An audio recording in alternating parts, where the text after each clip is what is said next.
मंदोदरी रामायण भारतीय इतिहास का एक महत्वपूर्ण ग्रंथ न केवल राम और सीता की कथाओं के लिए प्रसिद्ध है, बल्कि इसमें अन्य महत्वपूर्ण पात्र भी है, जिसमें से एक है रावण की पत्नी मंदोदरी। मंदोदरी जो अपनी बुद्धिमत्ता, सौंदर्य और नैतिकता के लिए जानी जाती है, रामायण में एक प्रभावशाली और सम्मानित चरित्र है। मंदोदरी असुर, मयासुर और अप्सरा हेमा की पुत्री थी।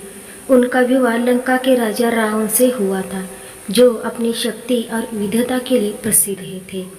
मंदोदरी अपनी बुद्धिमत्ता, समझदारी और साहस के लिए जानी जाती थी। वे अक्सर रावण को धर्म और नैतिकता का पाठ पढ़ाती थी। रावण के उम्मीदी और अधर्मी आचरण के बावजूद मंदोदरी ने अपने पति के प्रति निष्ठा बनाए रखी। उन्हें कई बार रावण को सही मार्ग दिखाने का प्रयास किया। मंदोदरी ने स्त्री शक्ति का प्रदर्शन किया, जो संकट के समय भी अपने सिद्धांतों को अनैतिक के प्रति ढूंढ रही। रामायण की कुछ कथाओं के अनुसार रावण की मृत्यु के बाद मंदोदरी ने विभीषण से विवाह किया, जो लंका के राजा बने थे। ये विवाह लंका के राजनीतिक स्थिरता और सामाजिक संतुलन स्थापित करने के लिए किया गया था।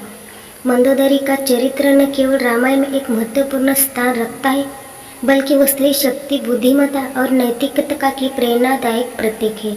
उनका जीवन और चरित्र हमें संकट के समय भी अपने सिद्धांत और आदर्श के प्रति ढूंढने की प्रेरणा देता है। मंदोदरी और विभीषण का विवाह।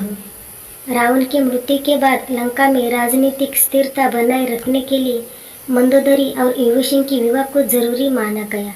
विभीषण, जो राम द्वारा लंका के राजा बनाए गए थे, उनका विवाह रावण की पत्नी से करने से राज्य में एकता और स्थिरता आने की संभावना थी।